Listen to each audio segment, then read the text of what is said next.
అందరికీ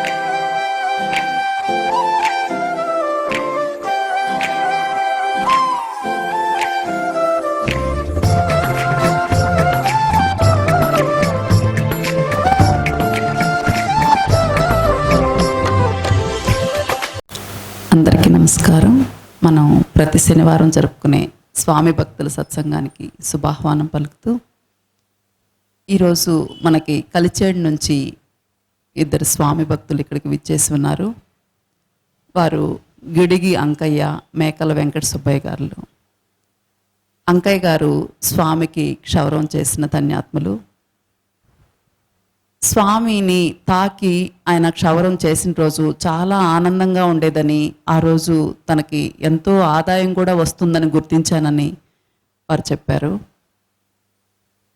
అట్లాగే మేకల వెంకట సుబ్బయ్య గారిది గొలగమూడి. ఆ తర్వాత వాళ్ళు కలిచేడికి వెళ్ళారు.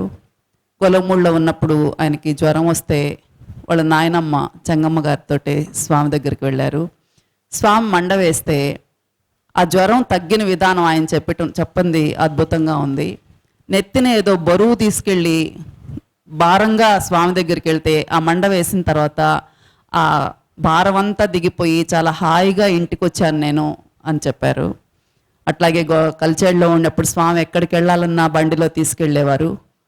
స్వామి సేవకుడు అంటే తన జీవితాన్నంతా స్వామి సేవలో అంకితం చేసుకున్న బరిగల నాగయ్య వీరి బంధువు. వీరు స్వామితో వారికి ఉన్న అనుభవాలను మనతో పంచుకుంటారు. నమస్కారం. మళ్ళొక శనివారం ఈ విధంగా స్వామి భక్తుల ఇంట్లో సత్సంగంలో కలవడం ఆనందదాయకం. ఈరోజు ఒక శుభదినం. ఎలా అంటే పున్నమి దాటిన తర్వాత కొత్త సంవత్సరానికి శుభాహ్వానం పలికే రెండవ రోజు ఈరోజు శనివారం. ఈ సత్సంగంలో విశేషం ఏంటంటే, వీళ్ళు వెంకటస్వామిని చూశారు. వీళ్ళిద్దరూ సమాజంలో బాగా పేదవాళ్ళు. అయితే భారతదేశంలో పేదవాడు కూడా సంతోషంగా సంతృప్తిగా బతుకుతాడు అనేందుకు గుర్తే వీళ్ళు. మామూలుగా నగరంలో ఉండే మనిషికి వ్యక్తిగత జీవితమే ప్రధానంగా ఉంటుంది. పల్లెటూరు మనిషికి, ఒక పల్లెటూరులో ఉండే వ్యక్తికి తన జీవితము, తనతో పాటు ఉండే గ్రామ జీవితము, వృత్తి జీవితము ఇవన్నీ బాగా కలిసిపోయి ఉంటాయి. అందుకని తన జీవితం సపరేట్గా ప్రత్యేకంగా ఫీల్ అవడు ఆయన. అందుకు ప్రతీకగా ఉన్నారు వీళ్ళు. వీళ్ళని చూసినప్పుడు స్వామి ఎవరి అభ్యున్నతి అయితే ప్రధానంగా కోరుకున్నారో అటువంటి వ్యక్తులకు వీళ్ళు ప్రతినిధులుగా కనిపిస్తారు. వెంకటస్వామి మొట్టమొదట ఆకలి కడుపుతో ఎవ్వడు ఆత్మాన్వేషణ చేయలేడు అనే సూత్రం నమ్మినట్టు కనిపిస్తుంది. కడుపు మాడిపోతుంటే ఆకలితో వాడు పోయి ఇంకేదైనా గొప్ప విషయాలు ఏమీ చేయడానికి ముందు ఆకలి తీరాలి. అందుకని అన్నం లేని వాడికి అన్నం పెట్టు, ఆకలితో అల్లాడేవాడికి ఆహారం ఇవ్వు, కొంగుబట్టిన వాడికి అంత ముద్దవేయి, అదేవిధంగా ఓ గుడ్డ లేకపోతే నీకున్న గుడ్డల్లో ఓ గుడ్డ ఇవ్వు. ఇవి ఆయన చేసిన మొదటి నినాదం అంతా కూడా. ఆయన అంతటితో ఆపేలే.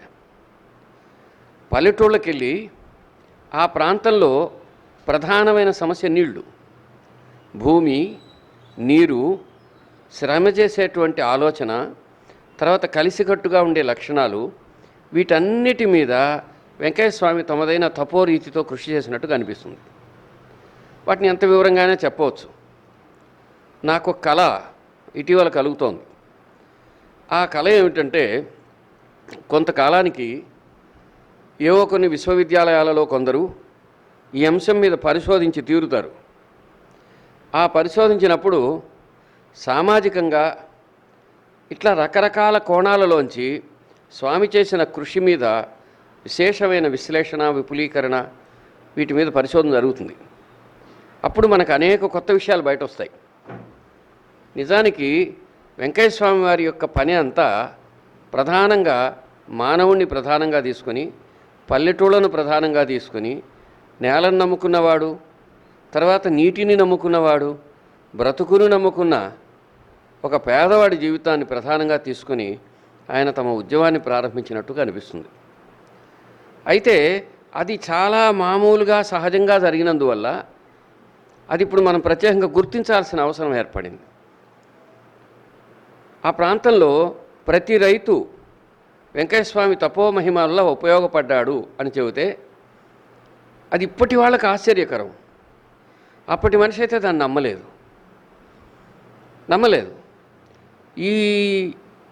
ఇప్పుడు ఈ సమయంలో నెల్లూరు జిల్లాలో ఎక్కువ పంట పండిన ప్రాంతాలు ఏవి అని అడిగితే, ఏ ప్రదేశాలైతే వెంకటస్వామి తపోమహిమతో, ఆయన పాదస్పర్శతో, ఆయన ఊపిరి పీల్చిన గాలితో పవిత్రమయ్యాయో అక్కడ ఈ సంవత్సరం అతి ఎక్కువ పంట పండిందని విన్నప్పుడు ఆశ్చర్యం కలగదా?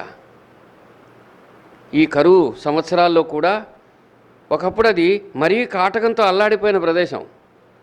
అక్కడేమో నీళ్ళు వచ్చి జలపూర్ణమై సుభిక్షంగా ఉన్నాయి. అందుకని స్వామి చేసిన కృషి, ఆయన చేసినటువంటి సుసంపన్నమైన పని చిన్నదైతే కాదు. మనిషి అంతరాంతరాలలోంచి ఒక ప్రేరణ కలిగించి అతడు ఉత్తమంగా బ్రతికే మార్గం ఏమిటి అనేది ఆయన ఉద్దేశంగా కనిపిస్తుంది. మనిషికి మనం అన్నం పెట్టాం, ఒక పూట ఆకలి తీరుతుంది. గుడ్డలు ఇచ్చాం, ఒక అవసరం తీరుతుంది.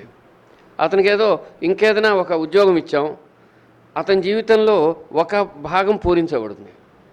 అట్లా కాకుండా అతడికి జీవించడానికి కావలసినటువంటి అతి ఉత్తమమైనటువంటి సంస్కారాన్ని, ఆధ్యాత్మికతను నేర్పామనుకో, అతడు ఎక్కడైనా ఎప్పుడైనా తాను బతికి 10 మందిని బతికించుకుంటాడు. స్వామి యొక్క ఉద్దేశం అది.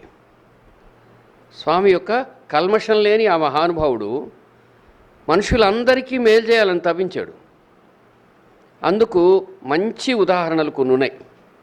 అందులో ఒకటి కుల్లూరు, ఇంకోటి మనకు అక్కడ ఈ జిల్లాలోనే కనిపించే కొన్ని గ్రామాలలో పెన్నబద్వేలు, కోటి తీర్థం, ఆ క్రమంలోనే చూసుకుంటే కలువాయి ఆ పక్క గ్రామాలు. ఆ తరువాత నెల్లూరు జిల్లా మొత్తానికి బాగా ఎండిపోయే ప్రాంతాల్లో ప్రజలు బాగా బతకడానికి కారణమైన మైకా భూమి పొరల్లో లభించింది గూడూరు ప్రాంతంలో. అటు చూస్తే గూడూరు, ఇటు చూస్తే నెల్లూరు నుంచి. అట్లాంటి ఊళ్ళలో కలిచేడు ముఖ్యమైంది.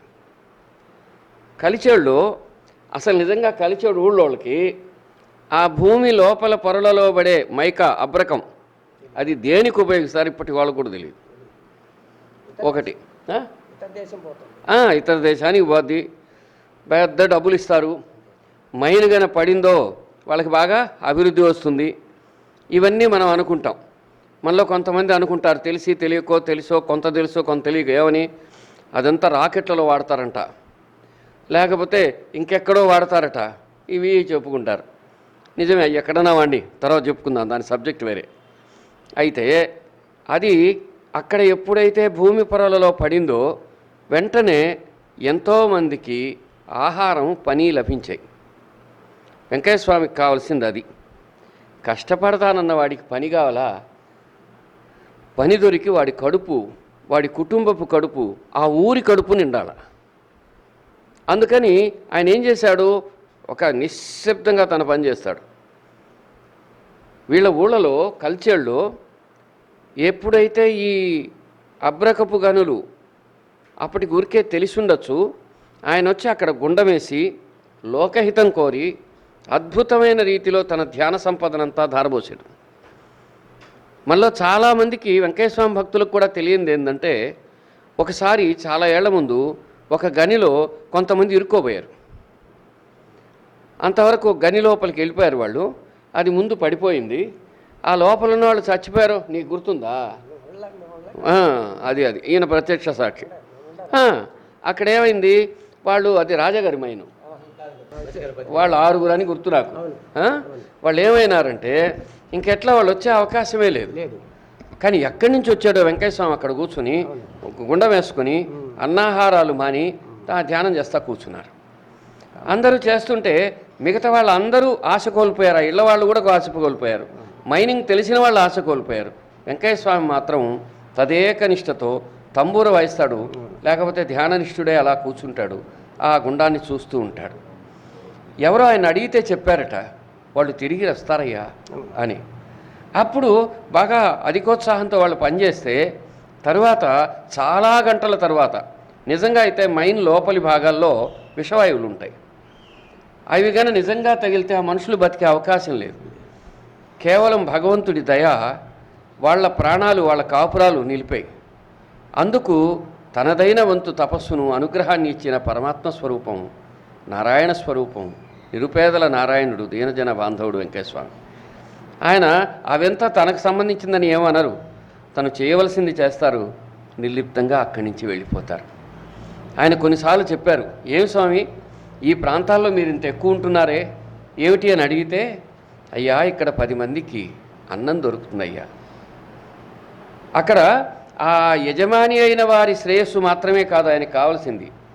పూట పూట శ్రమి చేస్తే ఉదయం నుంచి సాయంత్రం వరకు కష్టపడితే రాత్రి ఆకలి నింపేటువంటి ఆ జీతం వచ్చే ఆ పని కోసం, పనిలో గనిలో కార్ఖానాలో పనిచేసే కూలివాడి కడుపు మీద ఆయన ధ్యాస అన్నమాట.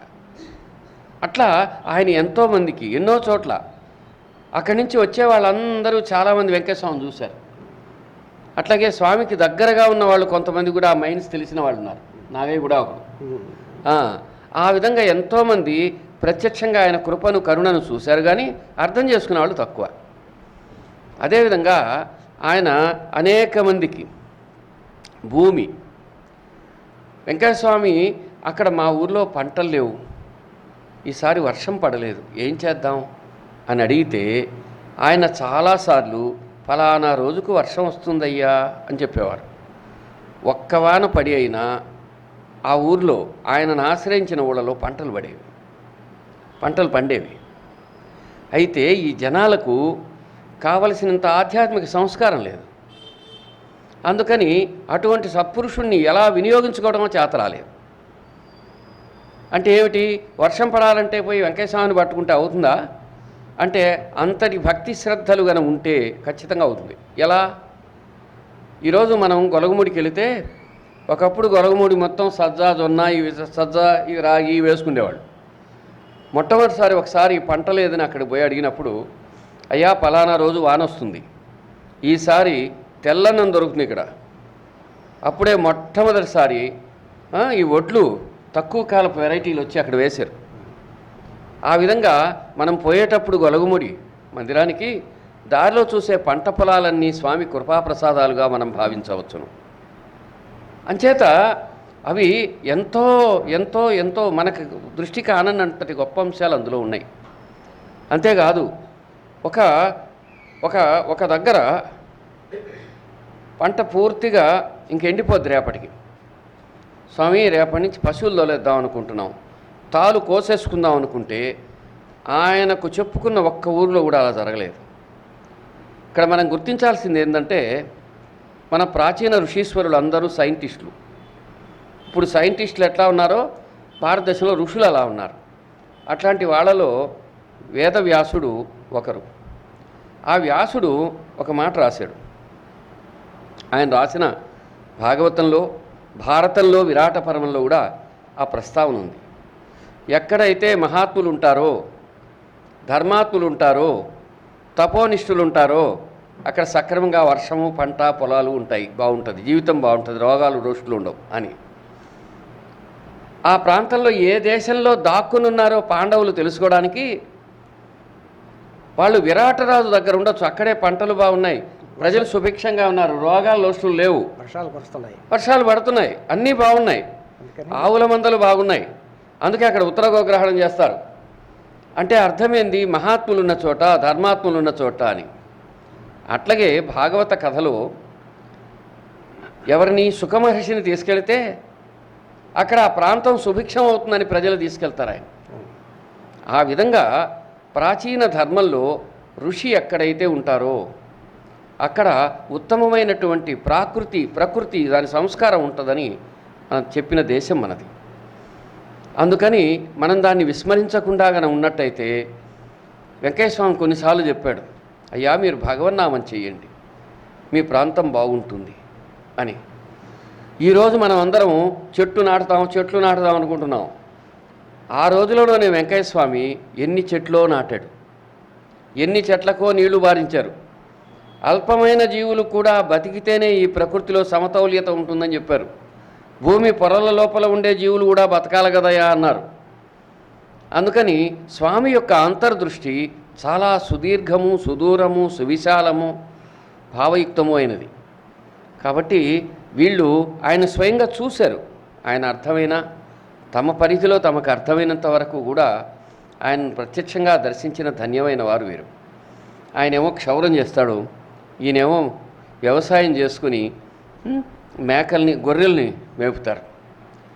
అక్కడ గొర్రెల్ని, వీటిని జీవాలు అంటారు. ఆ జీవాల మీద ఒక పెద్ద జీవన వేదాంత ధర్మాన్ని చెప్పున్నారు వెంకయ్య స్వామి. మనం కొంతవరకు స్వామి సచ్చరిత్రలో అది చెప్పుకున్నాం. ఒక కారి రామస్వామి అనే ఆయన విషయంలో చాలా వివరంగా ఈ జీవాల గురించి చెప్పున్నారు. అట్లాగే ఒక అతను బాబా వెంకయ్య స్వామి దగ్గర ఉండేవారు. మొదటిసారి మనం ఆయన దర్శనానికి వెళ్ళినప్పుడు కూడా అక్కడున్న సోదరుడి పేరు కొర్రకూటి బుజ్జయ్య.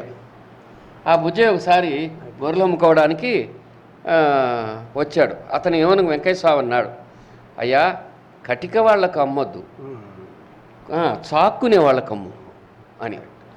వస్తే నెల్లూరులో ఎవరు కొల్ల, కటిక వాళ్ళకి అమ్మడానికి ఇంకెందుకు ఎవరో ఒకరికి అమ్మేద్దాం అనుకుంటున్నాడు. ఎవరు కొనల. సరే ఏం చేస్తామని తిరిగి తోలుకుపోతున్నాడు. ఇప్పుడు అక్కడ ఒక జైన మతస్థుల దేవాలయం ఉంది. ఆ ప్రాంతంలో పోయేటప్పటికి ఒకరు వచ్చారు, లారీలో ఆపారు. ఆపి ఏమయ్యా గొర్రెలు ఇస్తావా అని అడిగారు. అయ్యా దేనికి మీకు అని అడిగాడు. మేము సాక్కోవడానికయ్యా, పలానా ఊరు మాది అని చెప్పి అప్పటికప్పుడే బేరం కుదిరి ఆ డబ్బులు ఆయన చేతిలో పెట్టి అవి తీసుకోపోయారు. అతను సంతృప్తిగా వెళ్ళి వెంకయ్య స్వామి పాదాలకు నమస్కారం పెట్టుకున్నాడు. అంటే నమ్ముకొని వచ్చిన జీవిని కసుక్కుమని గొంతుగోయిస్తే ఆ దోషం కూడా ఉంటుంది అని వెంకయ్య స్వామి చెప్పారు. కాబట్టి అది ఉత్తమమైనటువంటి సంస్కారం, దానికి గుర్తు. కాబట్టి ఎన్ని లీలలో. అందుకని స్వామి గురించి మనం ఇప్పుడు ఇంకా మరో కొత్త కోణంలో, కొత్త రీతిలో, కొత్తగా చెప్పుకుందాం. ఇప్పుడు ఈ సోదరులు ఇద్దరు తమకు ఉన్నటువంటి అనుభవాల్ని చెబుతారు. ఇక్కడ ఈ పల్లెల్లో మనిషికి చాలా సంబంధాలు ఉంటాయి. ఆ క్రమంలో ఇప్పుడు మేకల వెంకట సుబ్బయ్య నీకెంత ఇప్పుడు 68 ఏళ్ళ? 68 సంవత్సరాలు ఈయనకి. సుదీర్ఘకాలం, అందులో చాలా కాలం వెంకయ్య స్వామిని వాళ్ళ ఊర్లో చూశాడు. అయ్యా ఇప్పుడు నువ్వేం చేస్తావంటే ఈ మైకులు, ఈ గందరగోళం అంతా మర్చిపో. ఇవి మన ఇంట్లో వాళ్ళు, వీళ్ళకి వెంకయ్య స్వామి అంటే ఇష్టం, వాళ్ళకు నువ్వు చెప్తున్నావు.